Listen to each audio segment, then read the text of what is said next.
Nhí Nghiêm căn bản có 45 đấy. Ê.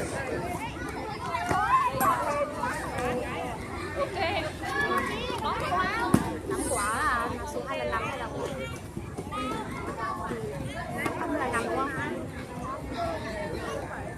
Oh my god, oh my god, oh my god, oh my god.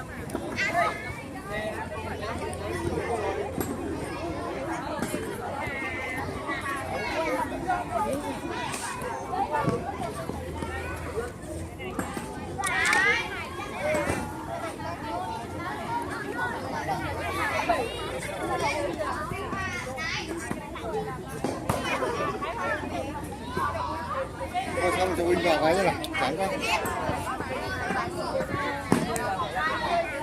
Đi bóng nha. Quyết à? Quyết thì quay xong à? Quay xong ạ. Quay rồi.